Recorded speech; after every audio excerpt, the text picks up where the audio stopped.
2월 26일 월요일 8가지 시간의 약속. 시간을 주님 안에서 잘 사용했다면 우리는 하나님이 주시는 큰 복을 누리게 됩니다. 나폴레옹 힐의 책에 나오는 시간과 성공의 관계에서 성공하고 싶은 사람들이 결심해야 할 8가지 시간의 약속입니다. 첫 번째, 시간은 소중한 자산이니 스스로를 나아지게 하는 일에 쓰십시오. 두 번째, 과거에 낭비한 시간을 미래의 알뜰한 활용으로 보상하십시오. 세 번째, 나나 남에게 거두고 싶은 씨를 뿌리는 일에 시간을 사용하십시오.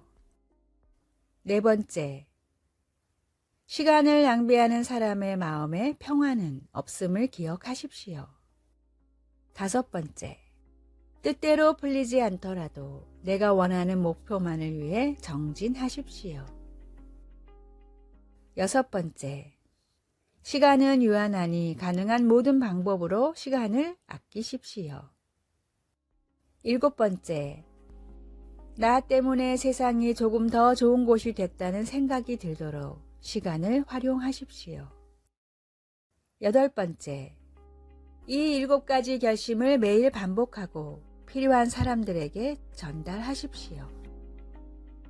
태어난 환경과 가지고 있는 재능이나 은사는 다를 수 있지만 시간은 공평합니다. 가는 세월을 탓하지 말아야 합니다. 지금 주님이 허락하신 시간을 더 귀하게 사용하는 청지기가 되기 위해 지혜를 구하십시오. 말씀, 세월을 아끼라 때가 악하니라. 그러므로 어리석은 자가 되지 말고 오직 주의 뜻이 무엇인가 이해하라. 에베소서 5장 16절에서 17절. 찬송 364장. 내 기도하는 그 시간. 오늘의 만나. 올해에는 시간을 더욱 알차게 사용하게 하소서.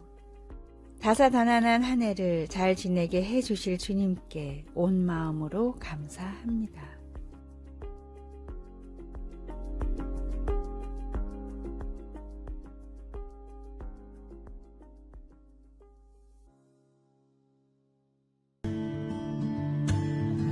(2월 27일) 화요일. 문을 피하라. 겨울잠지가 코를 실룩거렸습니다. 무언가 맛있는 것이 근처에 있었습니다. 아니나 다를까 맛있는 씨앗이 가득한 새 모이통에서 그 향기가 흘러나오고 있었습니다. 겨울잠지는 모이통을 매달고 있는 줄을 타고 내려가 문으로 미끄러져 들어가서 밤새 씨앗을 먹고 또 먹었습니다. 그는 아침이 되어서야 자신이 공경에 처했다는 것을 알게 되었습니다. 새들이 모이통의 문을 통해 그를 쪼아대고 있었는데 씨앗을 잔뜩 먹은 쥐는 몸집이 2배나 되어 있어 도망칠 수가 없었습니다. 문은 우리를 멋진 곳이나 아니면 위험한 곳으로 이끌 수 있습니다. 성적인 유혹을 피하라는 잠언 5장의 솔로몬의 충고에서 문이 두드러지게 눈에 띕니다. 그는 성적인 죄는 매혹적이지만 그것을 추구하면 공경에 처한다고 말합니다. 그 문을 지나 들어가면 거기에 갇혀 명예는 사라지고 낯선 사람들이 부를 빼앗아 갈 것이기 때문에 그 문에서 멀리 떨어져 있는 것이 가장 좋습니다. 솔로몬은 대신 자신의 배우자와의 친밀한 관계를 누리라고 충고합니다. 그의 충고는 여러 다른 죄에도 폭넓게 적용할 수 있습니다. 그것이 과식이나 과소비 혹은 어떤 다른 유혹이든 하나님은 우리가 덫에 갇히게 되는 문을 피할 수 있도록 도와주실 수 있습니다. 말씀, 내 길을 그에게서 멀리하라. 그의 집 문에도 가까이 가지 말라. 잠언 5장 8절. 찬송 585장. 내 주는 강한 성이요.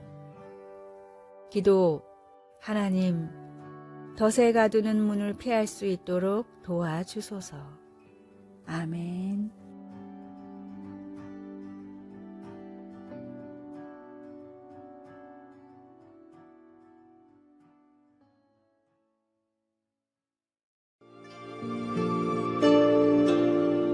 (2월 28일) 수요일. 잘하게 되는 법. 유명하진 않지만 어떤 선진국에서 가장 세금을 많이 내는 개인 납세자이자 그 나라에서 사실상 제일의 갑부인 사람이 한 강연에서 다음과 같은 말을 했습니다. 일을 하면 할수록 즐거워집니다. 항상 긍정적으로 생각하고 안 되는 일은 도와달라고 부탁하고 할 수 있는 일은 최선을 다하세요. 1년 전에 하던 고민 중 생각나는 것이 있습니까? 할 일을 하면 고민은 저절로 해결됩니다. 숙제처럼 집에 가져와서 일을 해보세요. 출세를 안 할 수가 없습니다. 이 말을 들은 한 청중이 일을 그렇게 즐기는 것은 저희 같은 일반인들에게는 너무 힘든 일입니다. 라는 말에 갑부는 이렇게 대답했습니다. 혹시 외발 자전거 타실 수 있는 분 계십니까? 아마 없을 겁니다. 한 번도 해본 적이 없을 테니까요. 그러나 훈련을 받으면 빠르든 늦든 분명 모두 다 외발 자전거를 탈 수 있게 됩니다. 여러분이 일을 즐기지 못하는 것은 아직 해보려고 해본 적이 없기 때문이라는 것을 저는 확신합니다. 신앙도 잘하기 위해선 노력이 필요하고 연습이 필요합니다. 노력도 해보기 전에 안 된다고 포기하지 말고 나를 구원하신 주님의 은혜를 바라보며 다만 할 수 있는 최선을 다하십시오. 날 구원하신 하나님의 은혜와 사랑에 온전히 집중할 때 부족한 것들은 서서히 채워질 것입니다. 주님을 열망하는 마음으로 더 나은 믿음을 위해 노력하십시오. 말씀. 아버지께 참되게 예배하는 자들은 영과 진리로 예배할 때가 오나니 곧 이때라. 아버지께서는 자기에게 이렇게 예배하는 자들을 찾으시니라. 요한복음 4장 23절. 찬송 302장. 내 주 하나님 넓고 큰 은혜는. 오늘의 만나. 시작도 하기 전에 포기하는 어리석은 사람이 되지 않게 하소서. 품을 수 있는 가장 큰 신앙의 목표를 세웁시다.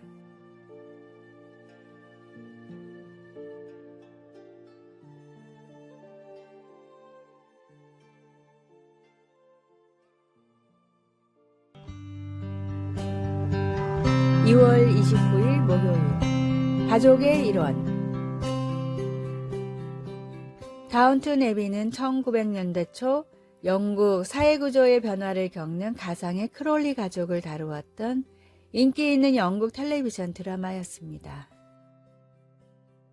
주인공 중 한 명인 톰 브랜스는 처음에 가족의 운전기사로 일하다가 크롤리 가족의 막내딸과 결혼하여 모두를 놀라게 합니다. 얼마간의 도피 기간이 지난 후 이 젊은 부부는 다운튼 애비로 돌아왔는데 톰은 가족의 일원이 되어 이전의 직원으로서는 누리지 못했던 권리와 특권들을 얻게 되었습니다. 우리는 한때 외인과 나그네로 여겨졌고 하나님 가족의 일원에게 주어지는 권리에서 제외되었습니다. 그러나 예수님으로 말미암아 모든 믿는 자들은 그들의 배경에 상관없이 하나님과 화해하여 하나님의 권속으로 불립니다.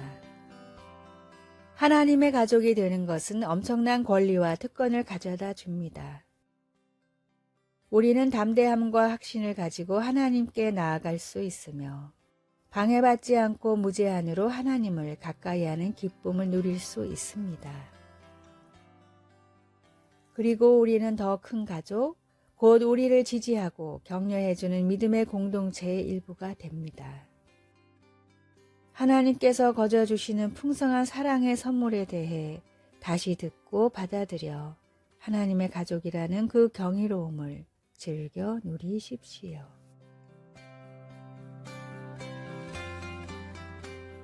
말씀.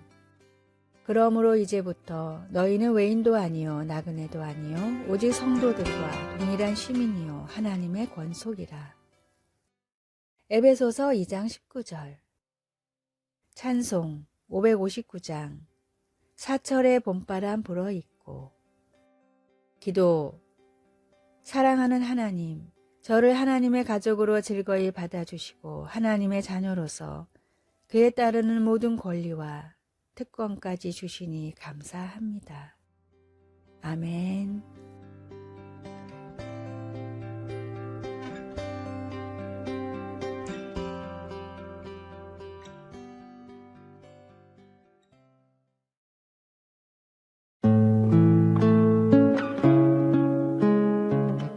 (3월 1일) 금요일. 공감을 위한 노력. 작은 배에 자신을 가두며 독특한 기행을 일삼던 남자가 있었습니다. 그는 틈만 나면 선창에 밀실로 들어가 하루 종일 꼼짝도 하지 않고 시간을 보냈습니다. 이러한 행동을 매일같이 반복하며 밀실에 갇힌 채로 시간을 보내고는 집으로 돌아갔습니다. 이 남자는 몇 년 후 뿌리라는 책을 출간하게 되었고 이 책은 큰 반향을 일으켰습니다. 사람들은 두 가지 사실에 주목했습니다. 첫 번째는 책이 아프리카 흑인들이 노예로 팔려 미국에 정착하기까지의 과정을 매우 상세하게 기록하고 있었다는 점이었습니다. 두 번째로 주목받은 사실은 이러한 내용을 담은 책을 한 백인 작가가 썼다는 점이었습니다. 알렉스 헤일리라는 이 작가는 흑인들의 슬픈 역사를 책으로 집필하기 위해 무려 10년간의 흑인들의 입장에서 세상을 바라보았고 역사적 슬픔이 서린 장소들을 직접 찾아다녔습니다. 특히 글을 쓰기 전에는 배에 갇힌 흑인들이 느꼈을 공포를 이해하기 위해 직접 작은 배에 스스로를 가두는 심도 깊은 방법을 선택했습니다. 이러한 노력 끝에 탄생한 뿌리는 출간 즉시 100만 부 이상 판매되는 성공을 거두었고 풀리처상을 수상하며 사회의 긍정적인 변화까지 이끌어냈습니다. 이 이야기는 상대방을 설득하고자 할 때 그들의 입장에 되어보는 것이 얼마나 중요한지를 보여줍니다. 공감과 이해를 바탕으로 한 소통은 마음의 벽을 허물고 진정한 변화를 이끌어내는 강력한 도구가 될 수 있습니다. 말씀.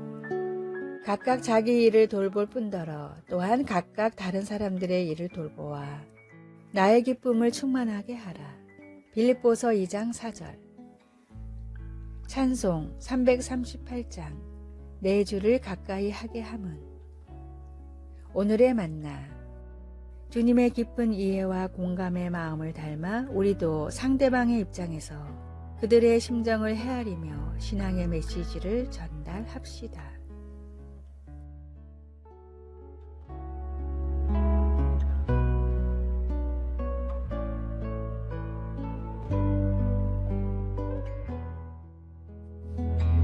아래의 빨간색 글자 구독을 누르시어 더 많은 전도의 열매를 맺으시기를 기도합니다.